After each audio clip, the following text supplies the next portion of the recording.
大家好，我陈老师，欢迎大家今天参与我们的直播啊。今天还是说一下哈，比方有一些好朋友不知道啊，我们的2026年岁次丙午的这个所谓的制煞符啊，贴在三煞五黄位。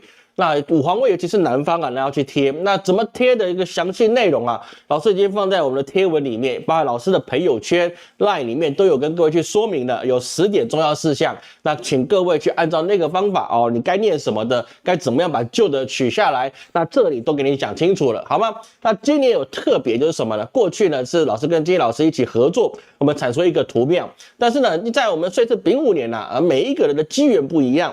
那所以说呢，那今天老师设计了一幅，那我这边有一幅，所以是说啊，今天会有2张制煞图。那2张制煞图呢，你要选哪一张其实不重要，你喜欢哪一张就去用哪一张。但是我突然发现后面的一个下载次数啊，金老师受欢迎的程度竟然是比较高，奇怪了哦，的确，金老师设计的那张鹿啊，灵鹿啊，真的是非常好看哦，真的是非常美丽啊，真的，我说真的，拿来当图画来讲，你可以真的是非常的很棒哦，真的是无话可说。它的 AI 设计的 AICG 做了的能力啊，目前为止我真的觉得我只能叹为观止吧，我这完全是屈居于它下风。所以各位可以自己去找哈，你所想要的都可以啊。那老师设计的这边呢是比较灵动的，比较像真的鹿。它那个地方像什么神鹿，比较好看，然后比较好看，各位可以去选择自己喜欢的，哪一支都可以哈，不用特别支持老师什么都可以，没有什么问题，好吗？都可以什么问题？好，那我们接下去我们来看啊，第二个就是说我们要注意跟各位去提醒的是什么呢？就是说各位一直问金老师那个奇门日课，也就是说了，我们这个每一年在新春的时候都给各位一个奇门日课，那你透过这个方法去使用。那使用的时候你就可以在今年招来一定的好运哦。这个东西是完完全全是用奇门遁甲来去做处理的，所以说它没有所谓后遗症。那怎么去做呢？老铁都知道了。那我们会在之后我们在过年前呢，我会更新这一个日课。为什么不是说你在立春呢？因为立春你也没空去走了。我说白了吧，你哪有空呢？还在上班上课，你哪有空去走呢？所以说老师在立春的时候，在立春的时候就没办法给你。那这样到农历年的时候啊，我们找一个好的日课，然后呢，你有办法配合你的走春行程，或者你出去旅游行程，顺便的有时间去带这个日课，那当然是比较好的。所以说我们会在农历年前呢给各位去公告，反正也差2个礼拜，也不差哪边去吧，对不对？那这里啊，老师还是很多人是说啊，那个老师良辰吉时啊，流年可不可以再报？可以再报哈。那只是说呢，那个应该是会开始缩减它的一个范围啊。那个因为现在2月了嘛，所以1月之后我们就不做了。那我们可以缩减它的范围。那这个之外呢，我们还有一件事情是什么呢？就是说老师在今年有一个打算，就是说呢，我们奇门遁甲一直把它藏在老师身体上，老师也觉得有点不安，对不对？所以说呢，今年呢，在2026年，我不确定什么时候，我尽快，但是我也得做一些其他事情啊，这不是只有这件事可以做。我们会把奇门遁甲盘给各位，把它加在我们的良辰吉时里面。奇门遁甲，如果你自己懂的，那你就直接在良辰吉时里面，你可以排出你要年盘、月盘、日盘、时盘这4个盘，按照你的需求你可以排盘是免费的，好不好？但是你看不懂是正常的啊，正常嘛？你怎么看得懂呢？对不对？我只是免费给你排盘，那你能不能透过这个地方来问世呢？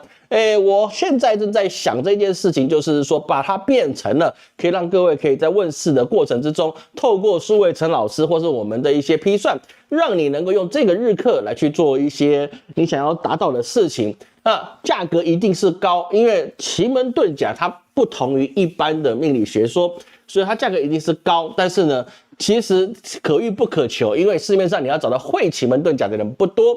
那老师自己本身也没有给各位去使用奇门遁甲，因为我心里的新模式，这个是夺天地之造化，我怎么知道你是好人或坏人呢？所以这么多年来，很多人想找老师去算奇门遁甲，我是会，而且我很精通奇门遁甲，好吗？这是我之前特别以前小时候看那个奇门遁甲电影之后，我对奇门遁甲特别有了一些向往。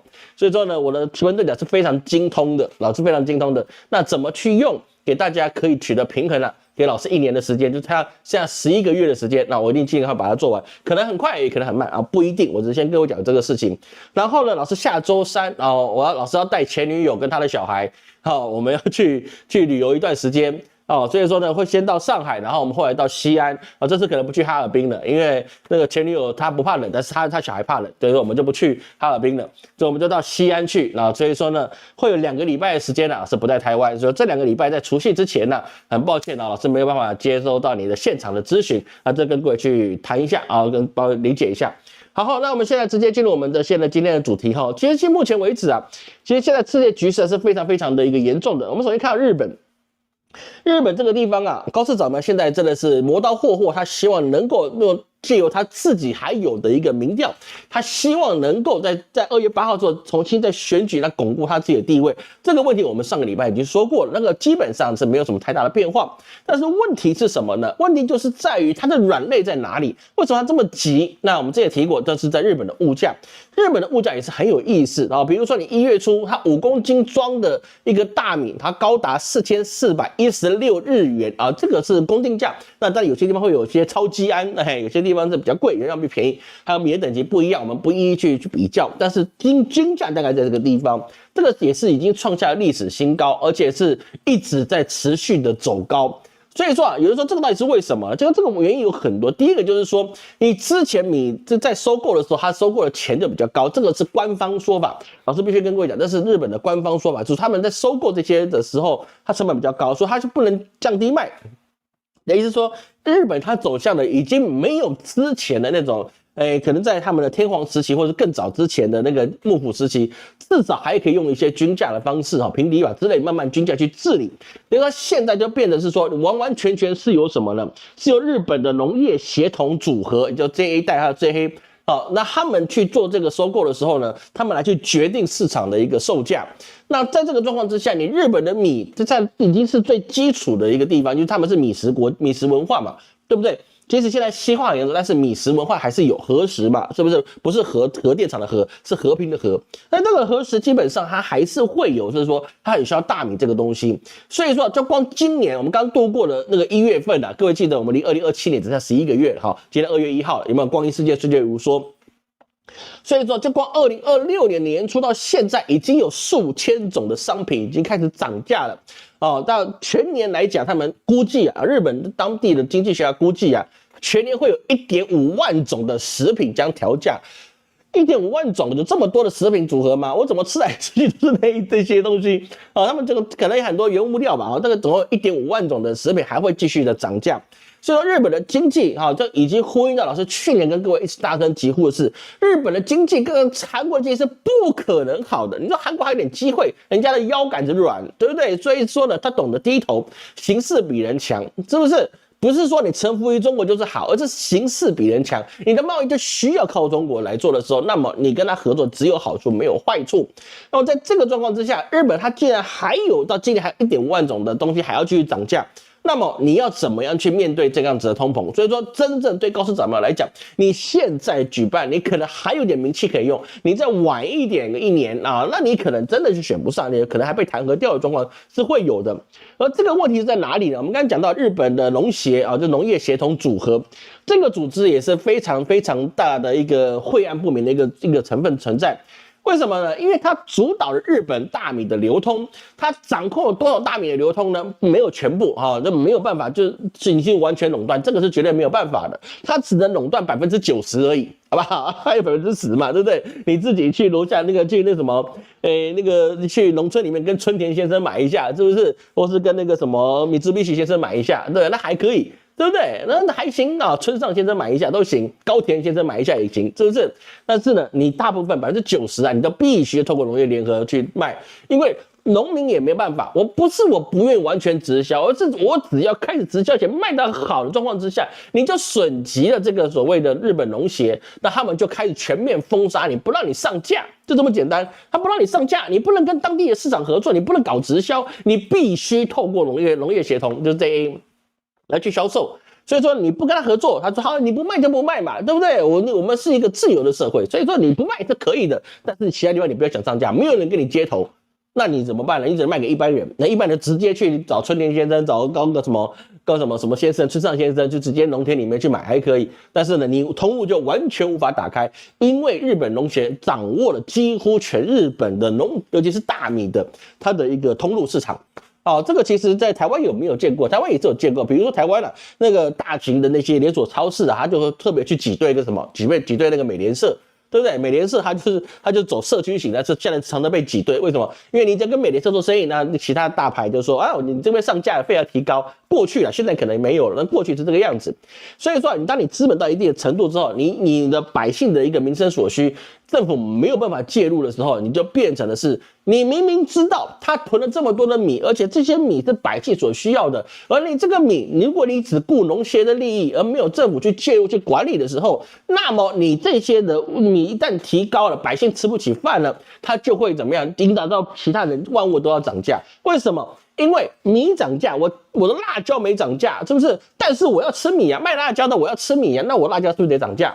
这个是一个之前我们在谈中国的一个猪肉涨价的时候，我们一谈到这个事情，猪肉涨价为什么会让中国的其他物价也涨价？就是因为我要吃猪肉。蛋涨价为什么我其他东西也会涨价？因为我他妈要吃蛋。对不对？所以说很多事情你看起来没有关系，就米涨价，你其他地方涨了什么？因为米是一个核心的一个粮食的来源，对不对？所以说你就必须米价必须要低一点，必须要稳，你其他物价才能够稳。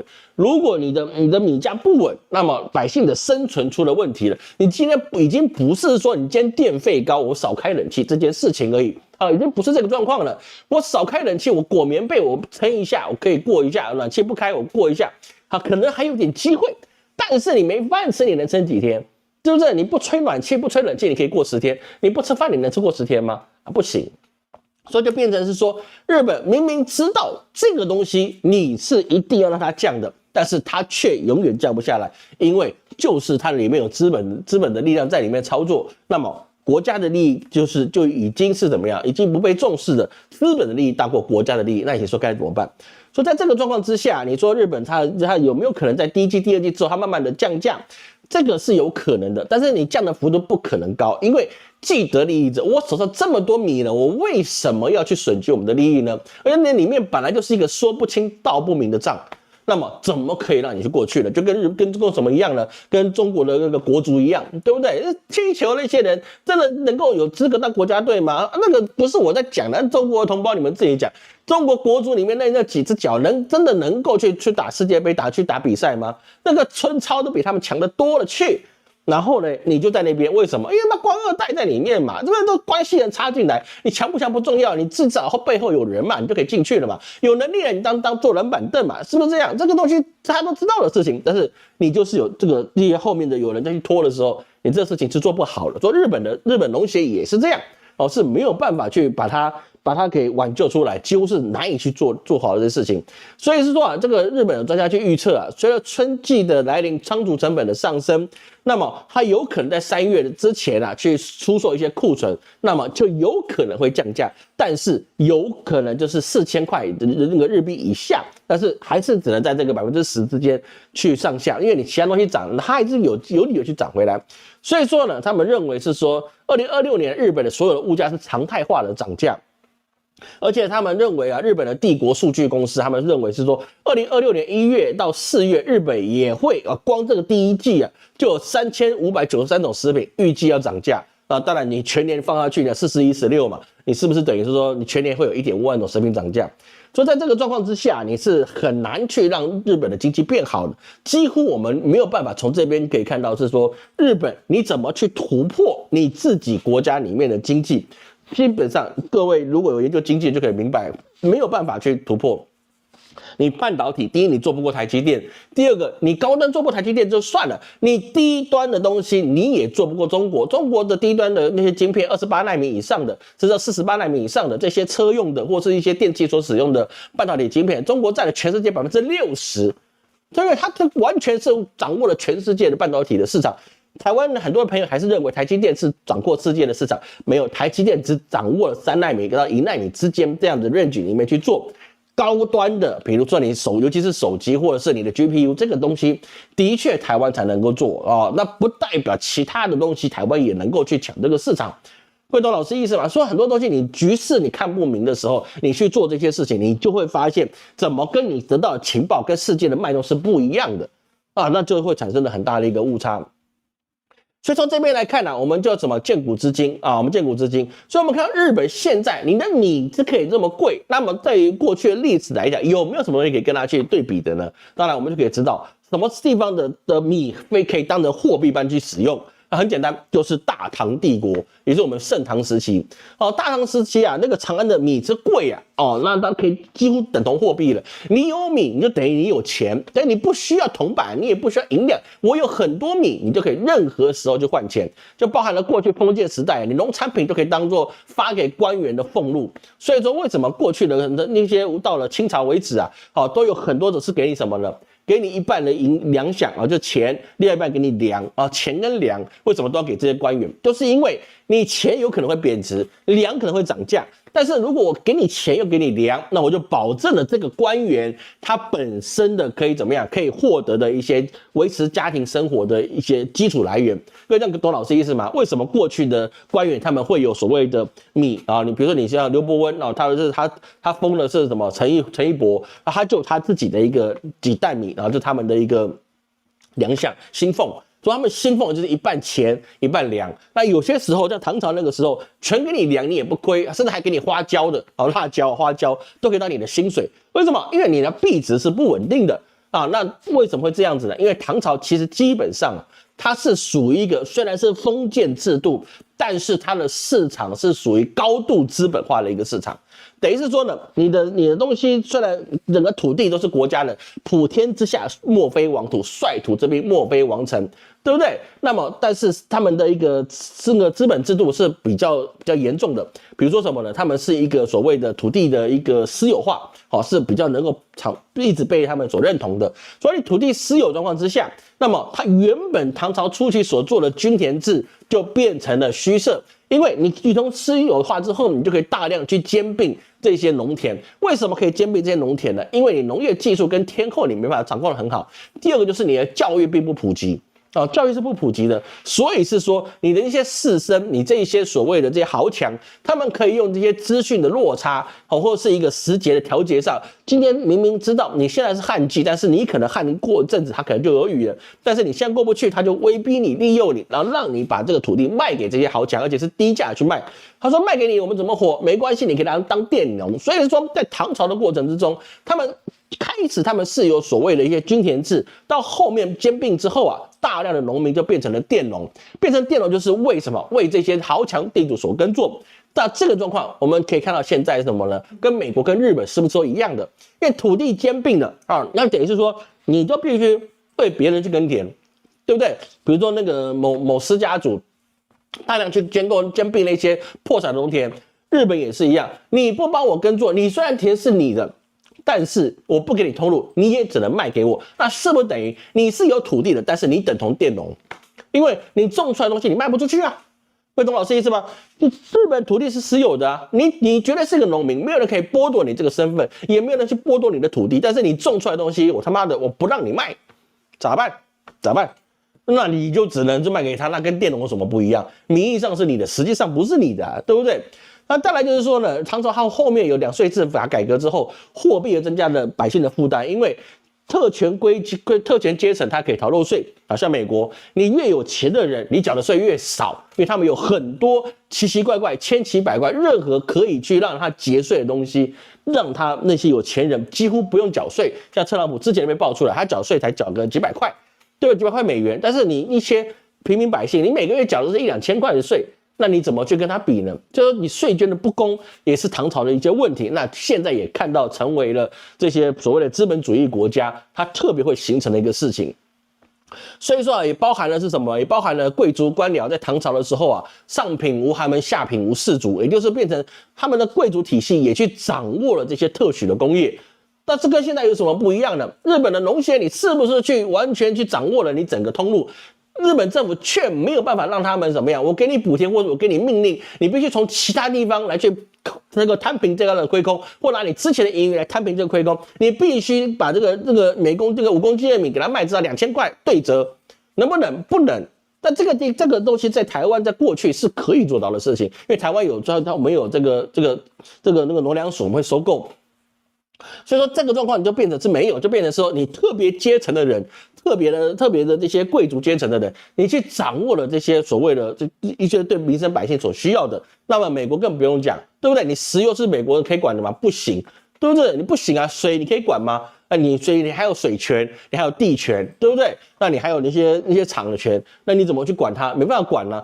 电也是一样，电也是属于什么？也是属于私人的。所以说，当水电这些所有公用设备都应该是由政府去管控，来去照顾百姓的东西，就因为你的资本主义会让它没有办法去稳定这些国家内的经济。如果你在成平的时候是没有问题的，比如是说在80年代的美国，是吧？70年代、80年代的美国，它完完全全欣欣向荣。为什么？因为大家都有饭吃的时候，我不管你利益交给谁，我们只要维持现在就可以。但是一个国家、一个朝代的稳定，你不能只看现在啊，你只看现在。那你后面怎么去过呢？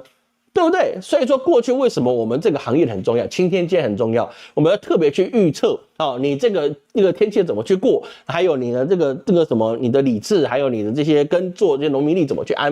所以说到元朝为什么灭亡特别快？因为元朝的灭亡是在于是说它在中段的时候，他们就发不出皇力来了，对不对？元朝中段的时候还没到末期哦。中段的时候，他们的大统力就发不出来了，就他们的农民力、皇力就发不出来了。那百姓你就没有依据，你要怎么做耕作的东西？你一旦你出现气候变化，然后有可能你的这个节气提早一个啊，或者是晚一个，那么你播种时间一错，你的种子不是死掉啊，不然就是水不够。所以说你没有农民力，是不是就会有问题？各位懂老师意思吗？所以很多东西啊，就政府去把控的时候，你必须把控的好，你没有把控好，就连农民力不行，都可以导致元朝灭亡的一个间接原因。因为你知道朱元璋就是他老爸老妈饿死嘛，他才出来造反嘛，对不对？他如果是说他老爸老妈没有饿死，他还有一碗饭吃，还有一个人去施粥，是不是？还有人让他一家老小没有，就比如说上面那个生了到朱元璋了，对不对？从八上面活下来就3个。那么你是不是只有一个放牛童朱元璋，不能叫朱元璋，就朱重八，那你就没有所谓的明太祖了，对不对？就没有了。所以说我们看到这个状况之下，就变成是说后面在唐朝它爆发后起来的一些状况，就变成农民起义，比如说黄巢之乱，那你是不是也是产生这个问题？所以任何一切事情都变成什么？经济制度你只要一失灵，那么你贫富差距就开始悬殊，那么你社会就开始激化矛盾。比如说美国现在也是矛盾激化是很严重的。所以说黄巢它起来就是什么呢？就是均贫的口号，而不是大家一起贫穷了，是平均的平，对不对？它其实就走向类似社会主义革命，但是没有成功啊，因为它的那个模式它并没有配套，没有配套状况之下，你当然就会失败了。所以在这个状况之下，你的整个中央的权能就会失去，那么你这边所有这些你地方的一些士绅或者地方的一些首领，他就有可能给你造反。所以美国现在有没有人说他濒临内战？内战原因是什么？是美国人真的完全吃不起饭吗？当然就是有一部分是这样，但是美国也不会因为你吃不起饭，我就跟你造反啊！因为过去就是认为是说我吃不起饭那是我自己的错。但是如果你社会矛盾激化，那么又加上吃不起饭，那么我的不满我就找到了出口，一切问题都是因为不公平。那我本来可以自己说服自己的是说啊，原来是因为我自己不努力啊，原来我没有储蓄计划，原来我理财不行，原来我太浪费啊，那我现在没有理由了，反正就是因为 ICE 啊，就是因为你制度不行啊，就是怎样，那动乱就会开始了。所以说唐朝的瓦解跟现在的状况其实是很容易去对应出来的事情。各位懂老师意思吗？所以我们在看到日本跟美国这个地方他们所做的事情啊，其实在中华历史上数千年上面都可以找到模板，而且你几乎都可以找到解决方法。但是为什么解决不了？很简单，资本化太严重。我老师不是仇视资本，对不对？不是仇视资本，不要误会我的意思，而是当国家没有能力去掌握你整个机器的运行，那么你必然是无法去维持的。比如说在明朝为什么是说他们呢？其实基本上你没有出现那些很奇葩的皇帝的话，它基本上是一个很大一统、很强大的国家。就是明君不满想不可敌。为什么他那么厉害？因为他的盐铁茶马基本上都有朝廷专营啊，盐就是你吃的盐嘛，铁啊就是造武器嘛，茶你民生必需品，还有马哦。那其他农业他们是农业国家、农业帝国。所以说，你收税的后面，包含张居正他的一个改革之后，也包含了说以后收税就避免你贪污，所以就直接换成钱，那让你当地收来的东西就变成钱交给中央，是不是？那就有各种不同的去掌控的方法。所以为什么说张居正他可以让明朝去延续他50年的寿命，就是你制度好。你制度好状况之下，那么你后面就可以好。但是目前来看，日本的制度不行，美国的制度也不行，所以导致他们现在社会会产生越来越多的纷乱。那为什么日本现在还没有所谓这种大型暴动？那是因为他们内部的矛盾还不够。内部矛盾够了，那你要让穷苦的百姓找到出路了，那么自然有可能会乱。但是日本它这个大和民族啊，本身，我们像现在用一个比较不合适的一个形容词去说它是什么呢？就是奴性比较重啊。这个讲话不是很好听，但是呢，他们的服从性是高的。那毕竟过去的这个所谓的幕府时代一直到现在哈，其实基本上服从整个社会制度或者服从上面的领导，那基本上呢是他们敢怒不敢言，敢言也不敢反的一个很大的一个桎梏在这个地方啊。就像在大清末朝也是一样。大清末年，你说那个明明这个清朝已经很腐败了，但是你地方的造乱就是用宗教名义才能够作乱，你其他地方是比较难。那你说你这个孙中山他为什么能够推翻满清？推翻满清的不算孙中山，各位你不要被我们的三民主义那个所谓的孙中山传奇所搞坏了。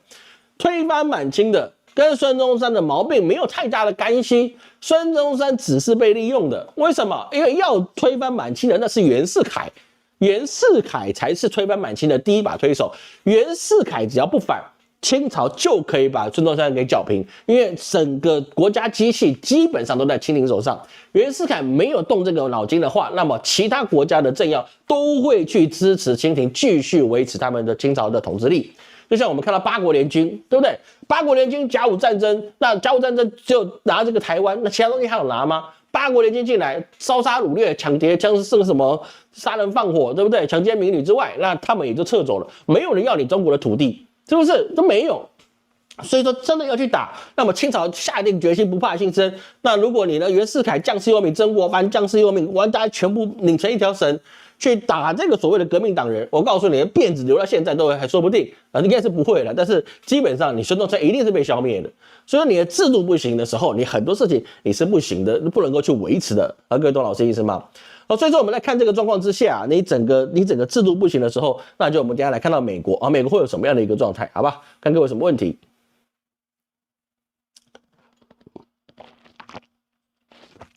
哎，稍后准时笑，你笑吧，你就一定笑吧，哈哈哈！玩几十秒你也给我笑，你现在把你嘴巴抽筋哦。来，大家好哈，谢谢哈。全方位网红，我已经过气了，感谢各位不嫌弃啊。嘿，我跟全盛时期差了很多。这是日本的黑社会，那他有排黑社会，你拿他怎么办？后面的后台之硬到这里不能批评他。各位，你去看日本，你真的是没办法去当面去批评那些资本家。你可以骂高市早苗，你可以甚至骂到那些所有的一些有名的人，爱被第三你都可以让你biang biang两声，是不是？那你不能第两个不能骂，第一个不能骂他们资本家，第二个你不能骂天皇，这两个不能骂，其他都可以，你知道吗？所以资本家跟天皇是一样大的事情。国族是财富密码。川老爷事业去访华，这个有困难一点我们要去看这些事情。川老爷事业访华，你要看他的伊朗战争能不能打起来。伊朗战争如果打起来的话，那其实他访华的这个动力会低一点，因为伊朗这块骨头很难啃，非常难啃。那个伊朗你不能拿去跟那委内瑞拉比，它其实是有关联性的，它是没有那么好啃的，好吗？央视的太平年我听过，但是我还没有去看，因为太忙了，好不好？太平年不是喊话，其实基本上中国现在的国策是很明白，台湾那是势在必行的。对他们来讲我没有鼓吹武统，好不好？你国安法别找到我，好不好？我绝对支持我们的执政党，支持我们台湾支持我们中华民国的政权，好不好？我老师绝对支持，好吧？你不用去举报我什么国安法了，好吧？我是很怂的，好吧？我绝对支持我们台湾支持为民族的救星伟人。但是我们用另外一个角度来看，我们就看中国的态度很简单，任何事情都已经没有办法阻止他要把台湾并吞这件事情。这个也就是我们不能只看我们自己的角度，我们看他的角度来去看。为什么？因为川普就那边的政府就放话出来说，台湾这是中国必然要去执行的事情，他已经很明白跟我们讲出来了。他不能讲说你随便打，我不管，当然不能讲。为什么？因为我们钱还没交，我们交了钱那是另外一回事了。但是美国那个地方已经从白宫体系里面发言出来了，是什么？谁去讲的，你自己去找就可以了。他已经跟你讲了，台湾是中国必须解决的事情。他有没有说他反对？没有啊。我只说我愿意卖武器给台湾，但是我没有反对你中国去把台湾吃掉，只是说我不希望改变片面的一个环境。那个川普也说，习近平不会在他任内会收回台湾。习近平现在会不会收台湾，跟川普其实没什么太大的关系。他们的国策已经去定了，它包含他们的建设，也包含他们的阶段性的任务，他们都已经在做了。说在这个状况之下，你告诉我，他台湾问题是不是问题？不是问题。他如果能够因为台湾的问题，顺便解决跟中日之间的问题，还有南海之间的问题，那这个事情就太棒了，太美妙了 ，fantastic。所以说很多人说张幼霞这个事情还在烧，我就觉得很奇怪。张幼霞这个在烧，他又不是他之前那么多人已经落马了，你怎么会只有张幼霞跟另外一个那个参谋长的事情呢？那不是这些事情。会去说张幼霞想要造反了，你完全不懂中国的共产党的一个模式。纪委他去动手的时候，他已经跟所有的事情都准备好了，他们不可能全力真空。所有要落马的人，在他抓起来之前，他所有后面递补的所有干部，所有的一些管理阶层，不可能让你中空的。中国有多少共产党员？他有10个里面就有1个人，有上亿个共产党员。这么多共产党员里面，有多少人削尖的脑袋要进入体制内？多少人要去当公务员？多少人要去当官的？千里为官，只为吃穿嘛？不是的，你不当官，你就不知道什么叫10万雪花银啊，对不对？哪一个高官落马不是叫你传的 Michael 赚到一个爆炸的？所以说，你前面的人被消灭掉，你后面的人立刻给你补上去，他怎么会缺干部呢？你以为是这个乾隆朝的那个所谓的曹云龙案吗？那曹云龙案那个是把它拔掉之后，然后后面立刻很多人就立刻把他的整个相关的这些官员都可以去补充。曹云龙他还是一个地方的退休官员，他贴写这个文字狱之后，所有牵涉到的官员都很难去递补到，那是因为他们的教育水准或者其他东西，你文字狱之后你不好抵出来。但是你中国现在不是，你知识普及率之高，高等学校毕业率之多。这么大的大军，你拿下来10个张幼霞，他们的权力也不可能真空，这是不可能的事情。没有什么事情在共产党的这个中国共产党里面的组织里面是非谁不可。你把共产党看成是非谁不可，你一定是这个人去阻挡什么事情。我告诉你，就连习近平他也不是说他不可替换的。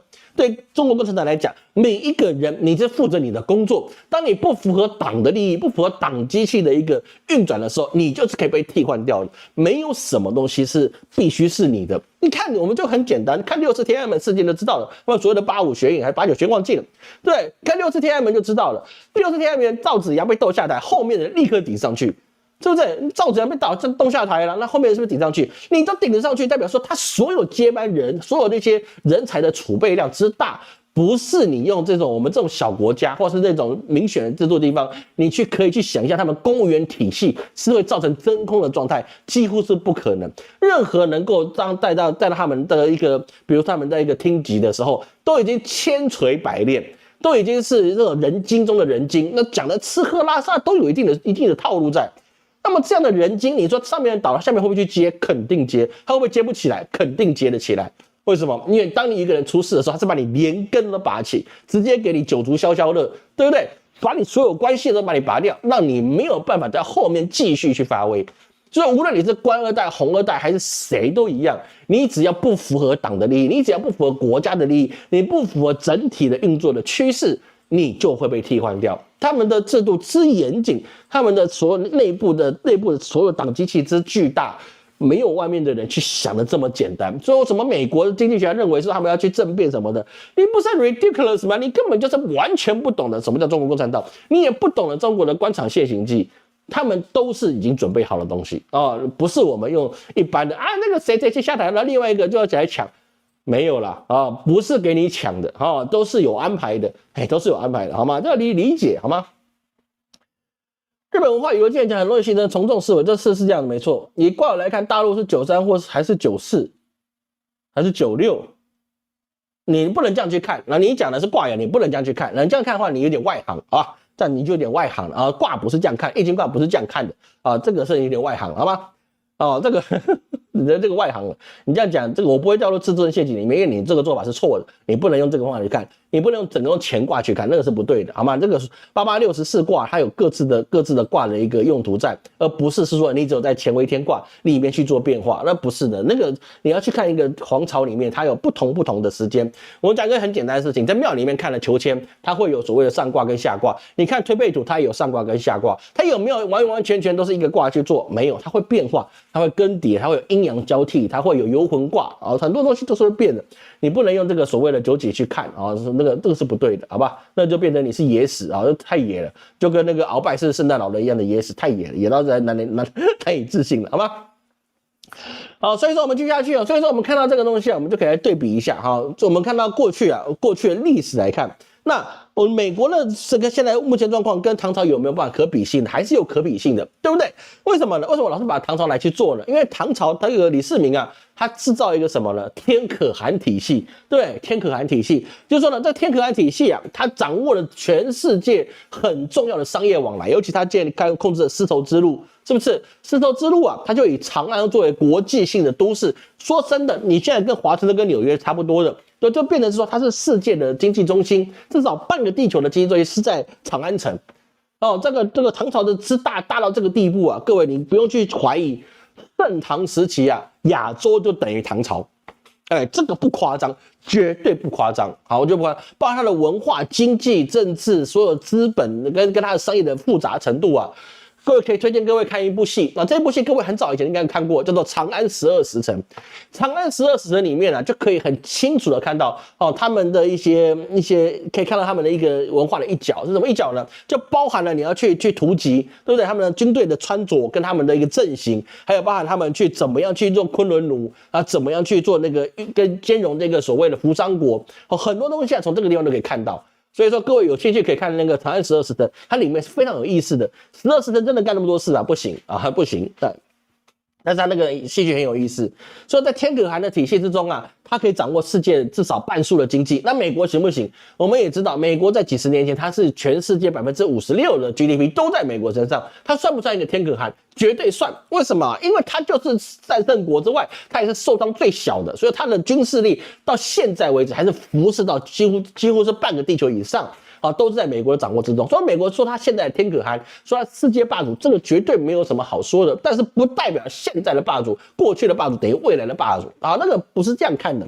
所以说啊，之前唐朝的货币啊，那个铜钱啊，唐朝通宝啊，它就等于世界货币。那美元现在是不是世界货币？是世界货币，包含了日本的文化，或者是韩国的一些文化，亚洲很多地方，包含越南啊，是不是都受到很大的一个中国文化影响？如果整个亚洲，你基本上你逃不开中国文化的影响。那么美国的好莱坞文化啊，美国的这些所谓的这些研发这些各种的一些想法，然后戏剧是不是影响到了全世界人？当然是啊，对不对？正式场合要穿什么？穿西装，西装难道是满清留下来的吗？不是嘛，对不对？当然是美国、英国那边所传出来的文化，说正式服装就叫做什么？它叫做西装，对不对？就穿那个外套，穿衬衫打领带，然后配上一个 jacket。对不对？那你就是一个整套的叫西服，那才叫正式，对不对？那个我现在很久没穿西服，以前上班穿了，现在很少穿了，因为我实在觉得很麻烦，要烫很麻烦。所以说啊，现在唐朝所遇到的，刚才我们讲到的所谓的这些土地兼并啊，在美国也是有的，所以它的产业也空洞化。产业空洞化是什么呢？就是它把所有的一些脏的累的全部外包出去了，所以它扩张的过程之中，它的产业也空洞化。那是不是就觉得是会有一些很大的很多东西你没办法去掌控，就包含了一些弹药的补给啊，或者是你那些军备的一些维修，包含他们的航空母舰，你是不是能够再造新的？有点困难。然后美国能不能再造新的航空母舰？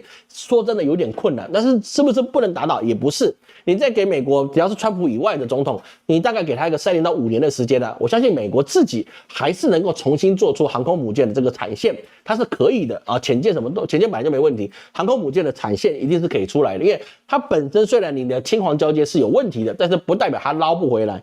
美国这么大一个国家，它要重建这个所谓的航空母舰的一个体系啊，不是只有维修，这还能够建造新的，甚至研发更好的航空母舰。我相信给它3-5年，它是可以做出来。那前提才是不是特朗普的治理之下，你才能够做到。为什么呢？因为特朗普，我们可以最近看到他做一件事情是什么？他说他支持房价持续性上涨。他不能够让有房的人受到损失，他也不愿意让这些没有钱的人轻易买到了房子。那在这个状况之下，是不是就已经充分的暴露出说，它未来美国的通膨你只会不断的往上提升，就像唐朝一样，它的物价一直不断的提升，是不是？你就算唐朝那些大诗人什么的，他们在长安城，基本上你买不起房子。为什么？不是世家的，什么崔家的，什么那些豪门大家，他们在长安才有房子，是不是？这次老师就要去长安，对不对？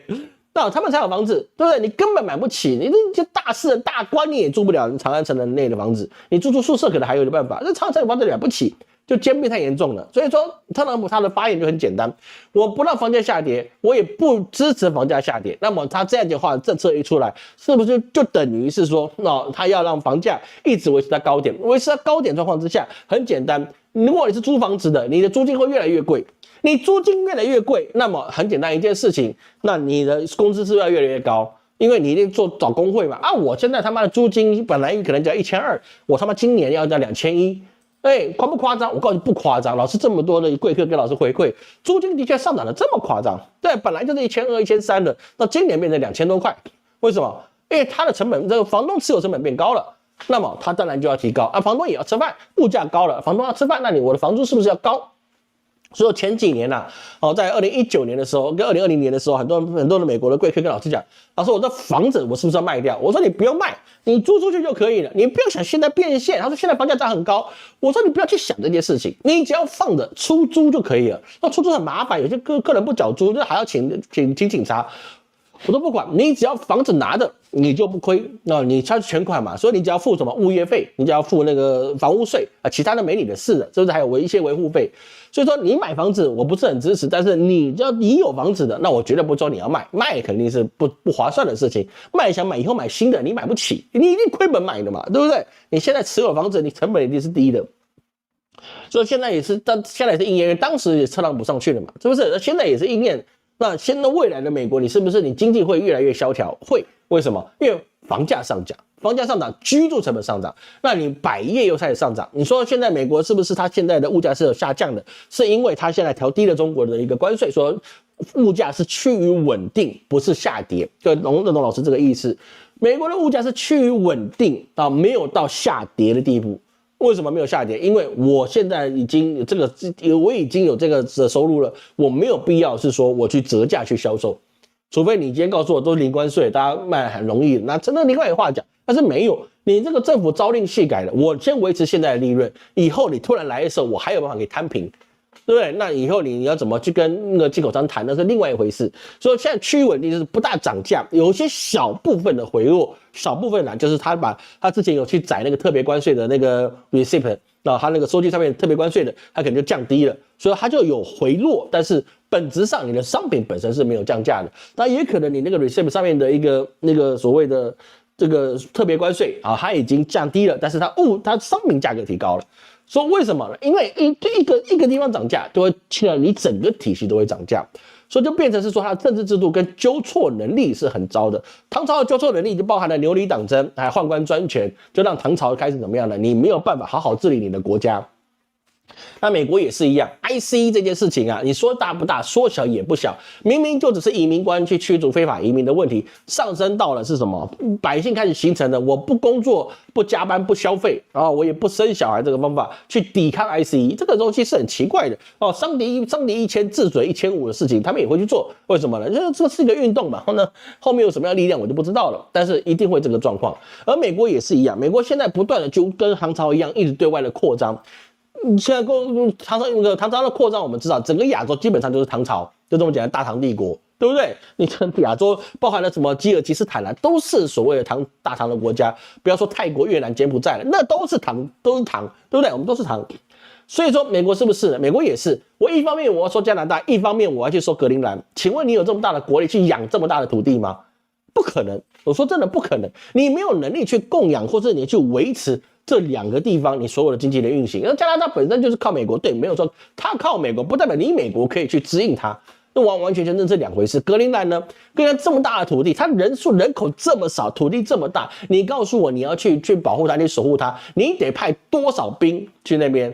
加上你还要给那些人每一户本来从10万块，现在要给他100万，让他们做都投，让他们自己成为美国人啊，这个事情我觉得是不太会成功。我之前跟各位谈过了哦，美国拿给你来，基本上它成功概率是极低的哦。但是你想扩张的状况有没有？有，比如说委内瑞拉他把马杜罗抓起来之后，要去抢那个什么委内瑞拉的石油，他现在总统是反对，但是你能反对得过吗？胳膊你能过大腿吗？没办法，他就算反对，美国照样是说谁要去那个委内瑞拉里面去挖石油的，现在可以开始报名了，对不对？那有些人在想是什么？想你什么时候弄得好，给我确定的答案，那我再过去嘛，是不是？资本家就是这样，对不对？我要能够确定赚钱我才去嘛，风险评估总是会有的嘛。是不是？所以在这个状况之下，你整个的制度就会产生很大的问题。加上什么呢？不止唐朝，它也布了所谓的元朝的后面的一个问题。元朝后面是什么呢？苛捐杂税，4个字，苛捐杂税，去统盖了整个元朝的腐败跟被明朝推翻的一个最大原因。苛捐杂税。那美国有没有苛捐杂税？你要说它有，你也可以说有；你说它没有，它也没有。但是整体的美国的税制啊，是一个极其复杂的空间，它可以让你富豪一年缴不到几百块美元，甚至几千块美元，甚至不要说那么差了，一个上亿资产的人，他可能一年缴不到一个几万美元的税，都是可能可以达成的事情的。就光特朗普这个案例，各位上去谷歌去找就知道，就会有这件事情了。那么元代也是一样啊，元代那些所谓的这些蒙古人啊，蒙古人最高级嘛，说蒙古人这些人，他们基本上你都根本就可以不用缴税，税负基本上转嫁给他们那些农人，比如说朱元璋那些所谓的南方的人，男人啊，包含他们一些商贩，说每一个动作你都得缴税啊，包含剃头税，是不是？那怡红院有怡红院的税，对不对？那你喝水有水费，是不是？用器物有这个食物税，还有工具税、打铁税，各种难以想象的税目都可以进去。苛捐杂税跟现在的美国是不是很类似？美国什么都要税，房屋是你的，明明就讲求的是你私有财产的资本制度，但是你每年还是要缴高额的房屋税。还有物业费，如果你缴不起了，有人说这缴不起了，你还缓冲时间，你缓冲，但是你要缓冲，但是物业不给你缓冲，你缴不起房屋税，你物业费缴得起吗？那物业费就可以起诉你，然后直接把你赶出家里，然后把你房子拍卖掉来缴他的物业费，那你不是很奇怪吗？对不对？你物业什么时候比主人还要强大了啊？就是这样，就是这样，所以说你整个体系已经开始进入了一个混乱，而且没有什么可以真的是符合公平正义的一个资本主义里面形成的事情，就变成有钱的人就是有权的人就可以让他自己更有钱，但是平头老百姓呢，你光靠 hard working 那是没有办法的 ，impossible， 努力已经没有办法造成那个让自己翻身的产值，现在就是比谁对于法律的研究度可以更高，那为什么呢？因为会赚钱都在写在刑法里面嘛，对不对？你没办法就只能这样了。所以说现在整个资本主义这形成一个体系性的混乱，你不是说特别哪个领导人的问题，而是你整个资本体系已经让所有的管理的或是政府的执行力产生极大的问题啊！这个在台湾有没有？我不知道，我不敢讲，你不要经常问我这个问题啊！我知道你们讲，老师讲是不请讲，我们有国安法，好吧？我们不能乱讲话啊，我们只能讲国际大事，好吧？国际事情就没事嘛。所以我们去理解整个资本主义的社会啊，也包含了是在欧洲它不是纯然资本主义，形式上的资本主义跟他们实际上的一个社会主义其实是很难区分开的，因为欧洲它是一个高社会福利的国家，高社会福利它伴随就一定是社会主义。各位去理解老师的意思，高福利的这些百姓，他们伴随后面隐藏就是所谓的社会主义，社会主义就是让百姓富那资本主义就是让有钱人更富。对不对？你资本也拿这个钱为主嘛，是不是？然后靠下低效益、涓滴效应让下面得利。但是社会主义什么？人人都他妈要好过。但是是不是每个社会主义都是正确的？也不是。社会福利主义啊，对不对？然后或者是共产社会主义啊，等等都有各种不同社会主义。所以你叫做主义是一种宗教，是一种信仰，这就变成有点在文化演化过程之中啊，它是一个过于一厢情愿的想法。主义它绝对不是一个宗教，也不是一个信仰，它是一个可以论证的地方。所以在某方面来讲，辩证它其实是在现代社会中是一个很重要的，包含用 AI 去思考也是一样。辩证这两个字就是一个不能说只是唯物史观了啊，这是一个让我们能够去自我反省跟自我去找到答案的一个很好的一个办法，好吧？这个是一个模式，好吧？好，看各位有什么问题哈？因为我们时间不多了，我们等一下讲伊朗。海坤号鼓励，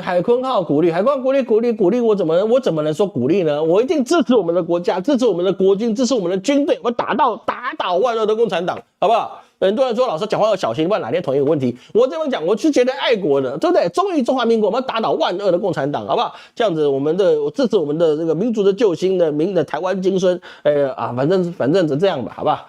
就这样吧，你懂我意思就可以了，好吗？好不好？赵子阳下来要经常打高尔夫，但是赵子阳下来有什么用呢？赵子阳下来也没什么用了，因为他就被监督照，那没有什么用，好吗？台湾货币2年后改版，国副总裁退休了，换谁上来得及吗？我就知道也有人问这个，我就讲很简单一件事，改版要花多少钱？改版花多少钱？那时候要编预算，预算怎么编？你就拿特别预算，改版货币招标是谁？管理是谁？那这些东西里面有没有水？我不知道。我相信我们的政府一定是大公无私，不会绑标，不会给特定的哪一个什么卖玩具来卖什么东西来做，对不对？我相信，即使他是卖什么奇怪的东西，他也是可以做军火商，那个都可以。我相信学术的专攻他们一定是触类旁通，哪怕做什么的，只要跟算了，就这样吧，就这样吧，你懂我意思，好吗？白居易，你讲冷笑话呀。好，感谢书建的一个赞助，好，谢谢，感谢大家的赞助。有人捧人场，有人捧钱场，点个赞也给老师支持一下吧，好不好？给老师支持一下，好吗？好，最后我们要讲到一件事哈，那就是比较现在我要去理解的哈，就是什么呢？就是包含了这个伊朗问题。伊朗问题啊，现在基本上老师觉得这个并不是那么样的可以处理，为什么呢？因为包含台湾的问题跟日本的问题，我们都发现到世界上的战争啊，你离不开一件事情，就是什么？大军未动，粮草先行。粮草没有动，这个场战打不久。所以当时为什么老师可以说，你环台军演他不会上岸，因为他没有粮草，他没有打粮草。但是跟日本，他一定往死里面去盯他，为什么？因为他有粮草在那个所谓的黄海那个地方，他们建立起了一个运补线。所以说你对日本，那中国没什么好说的，我他妈就盯死你，对不对 ？I watch you, look at my eyes， 对不对？他就可以把你盯死，因为他有运补线的。然后委内瑞拉有没有运补线？委内瑞拉有运补线，差点中断，就是他那时候刚好发想发不出来。那么伊朗这个事情，他有没有运补线？我们可以发现到一件事情，伊朗的问题，这个所谓中东问题，包含以色列、包含美国都已经建立起运补线，包含他们的一些军火的一些补充。还有粮食的补充，还有士兵他们的粮饷都已经做了万全准备，这个事情就是大事了。为什么？因为他们已经因为你看这次的中东，他不是派2艘航空母舰，而是他的现场航空母舰不需要多，因为你扎堆了，你就变成像之前那个金朝跟那个蒙古铁木真打一样，你就变成野狐岭之战了。所以你不能够倾巢而出，但是呢，你要把它变成阵列式的，对不对？把它变成矩阵式的，就变成什么呢？你不是每一艘航空母舰都往中东去，而是你在每一个区域点，它都会有一艘航空母舰进行了后续的接应。你前面打败了，我后面我跟得上。你这些所谓的这些运补这东西，沿路都有其他航空母舰去护航，去做这些威慑，那么你运补是不是就没有问题了？各位懂老师意思吗？运补这是一个很重要的观念。所以说很多人说那个现场没有那么多的航母，说这个是打不打得起来是另说。你就错了，那不可能给你全部都去的，它一定是形成在那个所谓的那个半个地球里面，它慢慢的去建立起来，每一个点做起来，所以他们才会有所谓的岛链，那接下来就变成你的运补链，还有军火的一些布置链。所以他要打，他就希望一次把你伊朗给灭了，把你的波斯帝国变成什么波帝国，对不对？你就把它喝了。嘿嘿，你就把你打了挂掉。那但是能不能呢？现在问题就在于是说，伊朗这块骨头太难啃。打了伊朗，你第一件事会遇到什么事情呢？代表是你的那个能源会出问题，因为你的波斯湾的一个中东的问题、波斯湾的问题，那么你的所有的一些原油啊，那你是不是产生问题？所以为了伊朗的问题，所以他就必须先打掉委内瑞拉。对懂老师意思吗？这个事情一串就串起来了。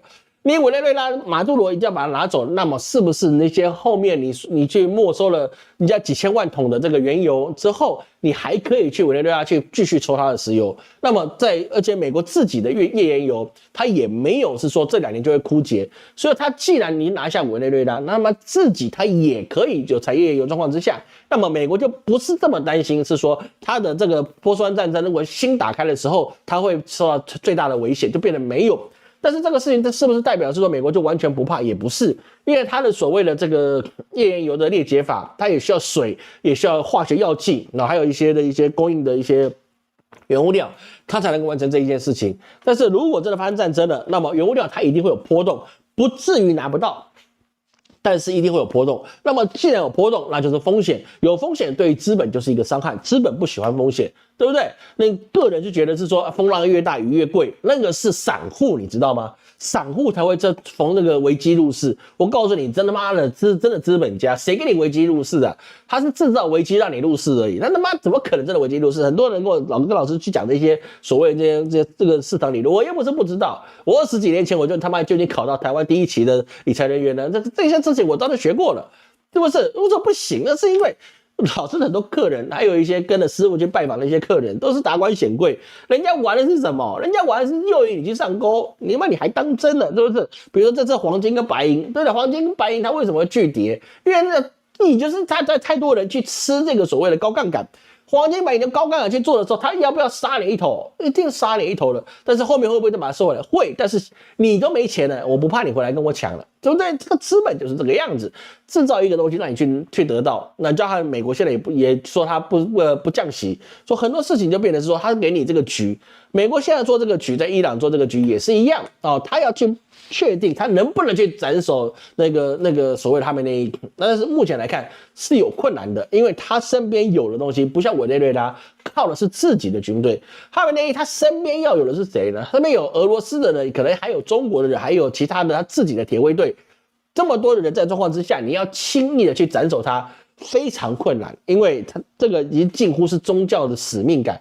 各位不要小看穆斯林的国家，他们有宗教的使命感。有叛徒有没有？有，肯定有，不然哪那么多人被暗杀？就一定有叛徒。但是你要说到这个核心重点状况之下，你要去突破它，再搞一次斩首，我不能说没有办法，但是呢，这个是美国的成本最小的东西，也是以色列最大的战果。但是它的困难度不是拿那个所谓的马杜罗这么简单。你现在委内瑞拉，他还能不能够去做这个所谓的斩首，就把现在的总统抓起来？我告诉你，抓不了了。为什么？因为他去抓那个马杜罗的时候，他已经让80几个军人牺牲了，而且谁背叛马杜罗都已经被知道了。你下一个还敢这么做吗？你在委内瑞拉，你还想活吗？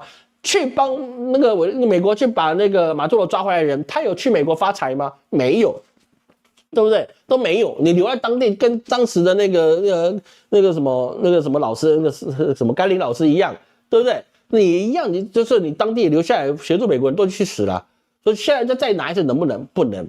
好，所以现在委内瑞拉他敢印，但是你印得过资本嘛？又有点困难。所以最大的问题是还在资本。所以你现在看到伊朗这个局势，它打起来的概率是有的。那尤其是2月啊，我们讲的2月才是一个战乱之年，所以这特别小心这个2月。2月一旦去点起来的状况之下，那么美国会受到极大的重创。我们只能说它是极大的重创，因为美国现在任何一艘航母都不能失去，虽然它很多航母。但是他任何一艘都不能够失去，因为周天子不能战败。各位，你要去理解老师说的，周天子不能战败。有时候老师你不对，阿富汗战败了，然后呢越战战败了，还有韩战也战败了，你怎么说周天子不能战败呢？这几个地方战败对美国来讲没有到伤筋动骨，元气基本上是可以在承受范围之内。当时美国在越战、韩战是有所谓的反战的一个心态，但是呢，他们毕竟国内的经济它是维持得住了，所以说它的元气没有真的大伤。他有没有损失很多钱？有，但是没有到是说伤筋动骨，然后需要修身养息，就像那个刘邦之后，然后后面还需要温景之治，没有，他是直接就是可以维持住了。但是你打了伊朗，你只要这是一败，你内忧外患一旦爆起来，那就变成黄巢之乱。那你后面的整个美国的政局就会变得非常的复杂，而且周天子一旦败了，而且你败的还不是中国或是俄罗斯这种强大的对手，如果美国败给是5常的国家，那么没事，大家还可以用谈的。你败给伊朗，哇操，他妈你是不是软脚虾啊？对不对？伊朗打得赢你的，对不对？那我怎么打不赢你呢？那我就有勇气跟你对抗了。所以说像项羽打刘邦，楚汉之争一样。刘邦打项羽，他要的是什么？要的是项羽的旗帜。我只要把旗帜拿回来，我烧给我自己的汉家军看，那么大家觉得项羽不是无敌的，项羽本人是无敌的，但是项家军没有无敌，对不对？那这就是可以打了，所以后面才有机会去跟他对抗，原因就在这里。因为美军一到，并不是土崩瓦解，而是我现在还可以打赢你，那么那是另外一回事。而哈梅内伊他现在伊朗他的无人机跟他的导弹，这个是可以有机会跟你拼个什么那个玉石俱焚的，因为他能够损失的跟你能够损失的那个不可同日而语。说在这个状况之下就变得很复杂。走到这个最后一个阶段，我们就要去看什么了？我们要去看到所谓的这个俄罗斯。俄罗斯啊，它跟这个世界上是脱不了关系的。但是俄罗斯现在一个好处是在哪里呢？俄罗斯它现在在顿巴斯跟扎波罗热的方向，他们都开始鲸吞蚕食，一直不断的往前去推进。但是它需不需要很快？快不了，因为天气太冷了，快也快不了。这个极地的气旋呢，现在不但只是影响美国，而美国现在连加州都进入了冰风暴，对不对？你不是只有影响到美国，甚至俄罗斯本身就在极地气旋那边处理，所以它并没有这么样的一个和平。但是他们家是比较习惯这种天气，所以它现在进展的速度是不可能快。但是最怕就是它不快。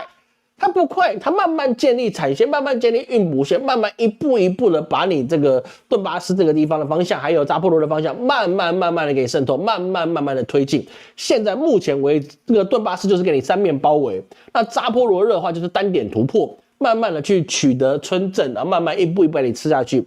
所以说就很简单，俄罗斯现在就慢慢打就可以了，因为你美国你也没有什么能力去帮乌克兰太多。欧洲现在忙的就是美国现在要欧洲的命，欧洲现在想说我自己怎么自立自强，我怎么脱离这个所谓的那个脱离美国这个症候群，他也得想办法，就是说俄罗斯不急，对不对？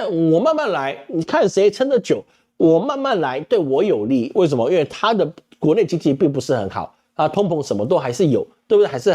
而且还很大。那么在这个状况之下，它只要慢慢来，而且可以维持跟中国的关系，那么它的原油跟它天然气就卖得掉，它所需要的生活物品中国也买得到，所以他们通膨有，但是会不会变成像那个所谓的阿根廷一样，变成涨得乱七八糟？就不会。为什么？因为中国低价的商品一直不断的倾销到俄罗斯，俄罗斯的这些原油，这些让他们国家可以运转的资源，就不断的卖给中国，折价卖，那它还好。之前你知道俄罗斯会不会这么干脆卖给中国？不会。现在能不能不卖？不行。那能不能卖给印度？印度他妈的买了不付钱，这不是问题，对不对？买了不付钱，那也没用，说只能卖给谁？只能卖给中国。中国会不会转卖出去？有可能，但是实际上目前中国现在也没这个需要。但是因为我们看到中国它现在是大力的去囤积原油。各位你要看整个局势就变成是说，俄罗斯愿意卖，中国愿意买，而且中国是大量囤积，大量的可以用到4年以上的这样的原油。那么就知道中国已经面对好未来整个世界可能会陷入一个大型战争的准备。没有一个国家，而且是超级大国，他会做没有意义的准备，因为每一分的资源对他们来讲都是要考虑到全局的。那么他既然大量囤了原油，还有包含他们的种子，还有他们的粮食都在大量囤积了，那么这事情这个赤马红羊年来，各位特别去注意了，好吧？好，看各位有什么问题啊？网友突破盲肠，军车行车记录器使用淘宝货，网上只卖200，每个都付2000抵押金，那个没办法啦，就是这样嘛，那个没办法，好吗？台湾海峡平均深度平均60公尺，潜舰这个东西啊，不是在台湾海峡开的啊，你不能拿台湾海峡去做，因为潜舰这个东西啊，一定是在外海，你不能在这台湾海峡这个大水沟去做。它一直在外海这个地方去做巡航，那包含美军的潜舰一定在我们台湾外海去看，这个一定是从外海去做准备的，不可能，你不能拿台湾海峡，你是张冠李戴了。台湾海峡走的东西就是你快进快出，你航母都不要说什么航母，你只能穿过来，它也没有战斗力。航母在台湾海峡中间你就变靶子了，对不对？它一定在黄海或南海那个地方，你它会穿过台海，但是没有攻击力，它一下就被它打下来。那个就连那个随便发个几个都可以打到它，这有什么必要？就没有必要。说航母都有困难了，那你潜舰在台湾海峡根本也就是没有必要。所以你不能把海鲲号说它可以在台湾海峡就够了，不行的。不行的，它现在台湾海峡如果只有68公尺的话，那么你别人就去扫雷，一下把你扫到，那你在那边不等于在告诉别人我在这里打我吗？那不行的，还得在外海去做100米以下的地方，然后100到300米以下的地方，那你才能是说你的潜舰在运行。我他妈海军的，你跟我讲我懂不懂？对不对？我懂不懂？我他妈也是开什么玩笑？还跟我讲什么台湾海峡开什么玩笑？真的是。好，还有什么呢？郑主席说，美国是曾经恩人，大陆是永远的亲人。这个东西是个人的看法，我不能说什么。赤马红羊对台湾影响很大吗？台湾没什么好影响的啦。台湾没有什么好影响的啦，就持续走下坡而已嘛。那么没有什么好影响的。赤马红羊对我们这样子的一个弱国来讲，哪能有什么影响？你就是能够喘了一口气而已，就这样子。你对于那些大国，他们就影响就很大，就是大国就是我们看到美国、日本、韩国这些大国，他们影响就很大。但是对台湾来讲，小他妈的一个芝麻大的东西，你想是说那赤马红羊会不会看到我们？我们就是跟蚂蚁跟瓜牛一样小，赤马就像一匹马，它跑过去，它连看你都看不到，只会不小心踩死你。但是它会不会看到你？不会，它马粪都砸不死你。你觉得你怕什么？没什么好怕，怕就是怕大国，还有你自己不明了这件事情，好吗？这个是一个很重要的一个事情。好，感谢曲老师，感谢曲老师赞助啊。所以我们在看这个事情的时候啊，我们一定要去有一些世界观，去看全体的一个事情。讲到最后啊，最后几分钟啊，最近还是有人问老师一件事情啊，就是你一个算命的，你老师跟我讲直播大家问，讲一些这些干嘛？你应该多讲算命，多讲命理的，这不才是你的本业吗？我只能告诉你一件事情，好不好？讲清楚，讲明白。我连世界大事我都分析的，而且它会应验的。你他妈个人的命运，我会算不出来，懂我意思吗？世界我都可以看得出来了。你觉得你的命我看不出来吗？你的个人的好坏我会看不出来吗？有些事情我的师承就是有之前正统的一个青天监的体系。你以为陈老师自己拿去那个书店拿出来看的？我拜师我不是随便拜的，好不好？我钱就那么少一点点，对不对？我要花有用的地方。我的师承有一脉就是青天监体系下来的，所以我为什么会懂？那就是因为我的师承就在这个地方，我拜的老师他就懂这一个，他跟我们讲的事情就懂。你要从大处看，你才看到小的。你什么只看到你现在就看到你的阴阳五行，那么你只能做小，你看不到世界，你没有办法帮别人做最好的事情。因为人这么多，同一个时间的出生这么多，你怎么告诉我是说你靠四柱，你靠紫微，你可以把这个人断得准？不可能，因为环境在变，你没有天下一样大的眼光，你没有寰宇的眼光，你没有天外的眼光，那么你看不到细微。治大国如烹小鲜，见微知著，由小观大，再由大观小，把大的事情看小事，小的事情我们把它放大，就发现一粒沙子见天堂。这是以前我老师跟我讲的，好吗？这个是有一些道理在的。说张幼祥，我不是上个礼拜讲过了吗？我上礼拜讲过张幼祥，我操妈，我刚才也讲过了啊，你看回放了，再讲下去就他妈又超时了，好不好？哦，这是有很大的一个变化，好吗？感谢各位今天收看，下礼拜哈，那我们这老师要跟那个前女友去那个上海，还有去西安啊。如果你在上海在西安，我不知道有没有空啦，但是呢，就是老师会过去了，好不好？这个那唯一会有差别的是什么呢？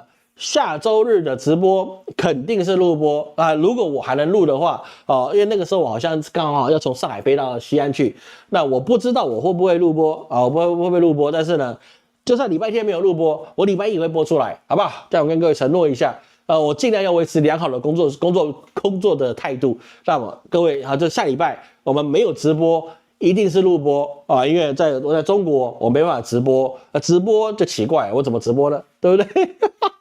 就录播了，好不好？然后再下一个礼拜，什么时候？我看一下，在下一个礼拜什么时候？14号、21号已经过年了，所以说我们只会停。8号，下个礼拜是8号，8号我不在，15号我已经回来了。好，说15号就除夕前一天。